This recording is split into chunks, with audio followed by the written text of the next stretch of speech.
Hello and welcome to our discussion about the battle for power and control in the parent-child interactions. The goal of this series is to explore the various aspects and the nuances of this battle, and ultimately to suggest a shift in parenting philosophy that will create healthier interactions within the family. This series is actually an invitation to healthy authority, which will facilitate the building of secure attachment and a healthy sense of autonomy in our child. Now, in part 4, we've focused on the question, who owns the individual's power, agency, and control? We highlighted several bodies of evidence, including the various theories of child development, research on attachment, the massive discussion of interpersonal neurobiology, and an understanding of the motivational center that support the belief that each person, including a child, owns their own power, agency, and control. And then I asked, does this negate parental authority? Does honoring our child's right to their own power and control leave parents with the responsibility, but in fact, take the power and control away from parents that is necessary to successfully parent? Does acknowledging and accepting the child's right to their own autonomy really put parents in a profoundly precarious position around their child's safety? Most parents that I've talked to would say an absolute anxious-filled yes. Now we are at the very bedrock of parenting. This is where really it all starts.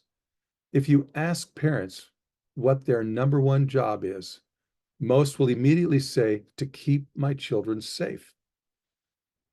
Well, there's a serious problem here, one that it seems we have simply ignored and skipped right over. The problem is that it is impossible for parents to truly keep their children safe. Okay, when they're infants, we can do it mostly, but in fact, as a child grows, it becomes increasingly impossible. This now is the topic for part 5 in this series. I call it the delusion of safety.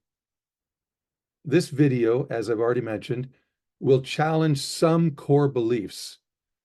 Please watch it to the end. And if you haven't watched the previous ones, then please do that, because they set the stage for the discussion that we're looking at today. So let's talk a little bit about safety. What is it? How does it become so important that most of us consider it the number one job of parents? There's no question that safety is vital for all of us. In fact, safety is considered one of the 4 basic needs of all human beings, and maybe for all living creatures for that matter.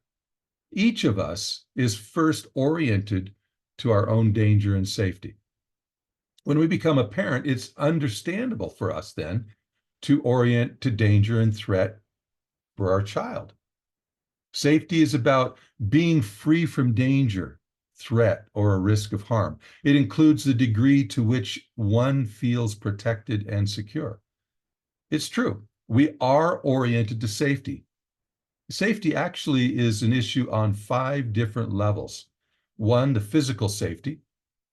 This is the most obvious. This is really knowing that my body is not at risk, that I can relax physically. Number 2 is emotionally, knowing that it's safe to be aware of and express what we feel at any given moment. Intellectually, intellectual safety means it's safe to have my own thoughts and beliefs and to express them, even if they are wrong or bad or different from other people's. Psychological safety is knowing that whatever issues I have going on in my life on a mental level, they don't detract from my level, like ADHD or learning disabilities or other kinds of things that can be happening psychologically. The final level is that spiritual level. Safety on a spiritual level is about connections, connections with others on this planet, maybe even connections with higher power, but certainly we want to know that it's safe to be connected. And it seems reasonable that we would identify this as job number 1 for parents. We focus on safety because we care. We focus on safety because Everyone expects us to. Courts do, the schools, friends, extended family, society in general. We focus on safety because it would be neglect not to. We focus on safety because we would feel guilty if something happened to our child because we failed to focus on their safety. Safety most often means compliance. Please just do what you're told. As parents, this is where it goes. Safety means we need to control the choices, the things that they're doing, where they're going, because the only way to keep them safe is to control each of the things going on in their life. And so let's take a moment and track the development of this paradoxical dynamic.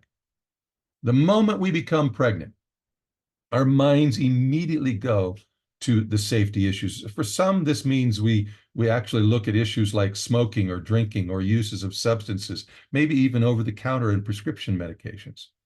But all of us are going to look at stuff like getting plenty of rest, regular health care to ensure that this child is developing properly, creating a calm, peaceful, loving, emotional space, doing our best to have happy moments during this whole child development time period in utero. The whole agenda is to create safe and comfortable environment. When they are born, similar considerations are at topmost in our minds. The all-consuming job to be aware of and meet every single need. This newborn is completely vulnerable. They're virtually 100% dependent on us. It seems so blatantly obvious that safety is our job. As our child develops, they become more mobile. Their world expands. They can go places, pick up things, get into things, interact with others. As their world expands, our concerns for their safety expand, and our efforts to keep them safe escalate along with our concerns. By the time they hit adolescence, their safety becomes hypervigilance on our part. Our fear for their safety drives us to reactively monitor everything. The logical fallacy is now fully developed, but it gets worse. Tension becomes the primary energy in all of our interactions, or most of them. And slowly, imperceptibly, our effort to keep them safe devolve into efforts to control. We try to control their environments, places they go, what they believe, what they think, who they hang out with, and on and on and on. And they push back. The harder we try, the more resistant they become. This might show up as passive compliance, quiet opposition, or maybe even passive aggression, or more likely, at least at times, loudly oppositional and aggressive, even to the point of physical threat.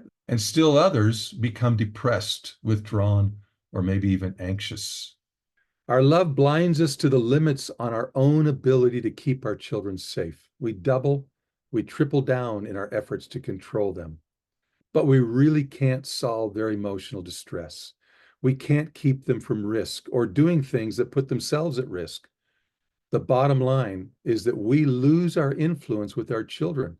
Our connection with our children deteriorates, and even more tragically, in some cases, it completely disappears. We feel it slipping away, and along with it, the desperate ache in our hearts and our guts.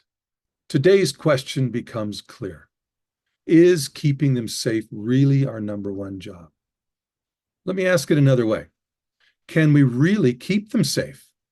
Do we have the power, the ability? Can we really adequately control things?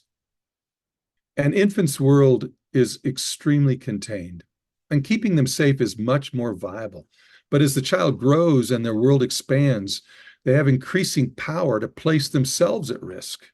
In fact, taking risk is an integral part of the adolescent expanding world. In the classic parenting approach, we have embraced the idea that in order to keep our children safe, we must control them. Trying to keep them safe has become a lose-lose dance of power and control. And it's driven mostly by our fears.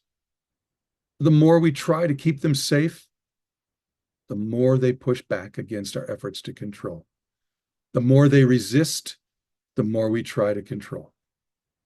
In his book, The Neuroscience of Human Relationships, Louis Cozolino says, in contemporary society, the real challenges are multitasking, balancing the demands of work and family, managing information, and coping with stress. And then he asks, what prepares us best for these demands? And so we now take on this question. What is the real number one job of parents? For today, and emphasizing the fallacy of safety as the number one job, it simply isn't viable.